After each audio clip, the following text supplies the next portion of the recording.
experience, I didn't know how over Rusev Day was, because to see it on TV, we were all like into it. Sure. But when I was there that night, I felt like y'all should have had the one of a lifetime. Just based off of that night. Because y'all were the most, I'm talking about, I don't know how many thousands were in there at the time. 60-something thousand, but they were chanting you guys all night. And when you all finally got out there, I remember up and down the streets that week. It was wild time, for sure. How did that moment in time feel for you? I tried. It's so hard because like you're in TV time, so it's pay-per-view, but you're on TV, you're on time. Like that match has a time, right?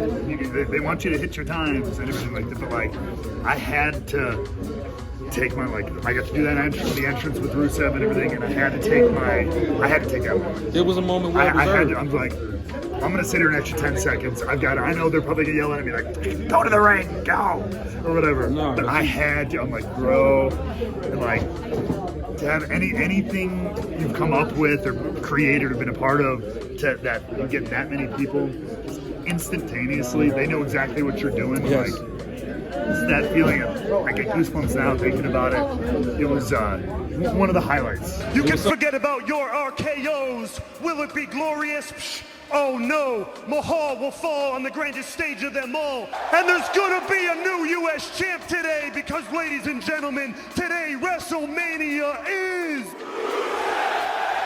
one of the highlights. It was something that can't be duplicated. And it's something I've never seen duplicated afterwards. And that's just from a fan standpoint, watching the product. I haven't seen anything like that. It was organic. I think it was it felt like it was created with the fans, yes, as opposed to for them. Yes. Right? It wasn't just something we tried to shove at them. Nope. They were along for that whole process. And they wanted it. Yeah. And they were telling the company that they wanted it. It was just certain people in the company who were listening. But we're not going to go there. This is 2024. Yeah. It's been there before. Yeah, exactly. We're not saying his Let name. the people know who I'm talking to. My name is Matthew Raywell, Aiden English in WWE. Been in professional wrestling for 15 years. Now I'm a lead broadcaster for TNA Wrestling, formerly WWE New Japan. Voice of wrestling, baby. This is what I love to do. Tell those stories. Get over that talent. Get people excited about the things that excite me. Love the podcast, too. Oh, I appreciate that, man. I got a podcast, too. Me and my buddy, Golden Boy Alex Mendez, as well as Jake Bennett, writer, producer. It's called Rebooked. It's a narrative, storyline-based podcast. We talk about where the story is going to go from here. How are these characters developing? It's less about backstage and contracts and ratings and all that nonsense. It's more about like what are the stories in the ring with the characters. So, Rebooked podcast. Follow it, Rebooked Pod, absolutely everywhere.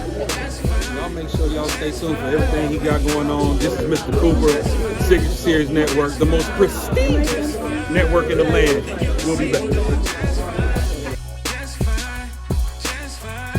The most prestigious network in the land, the Signature Series Network.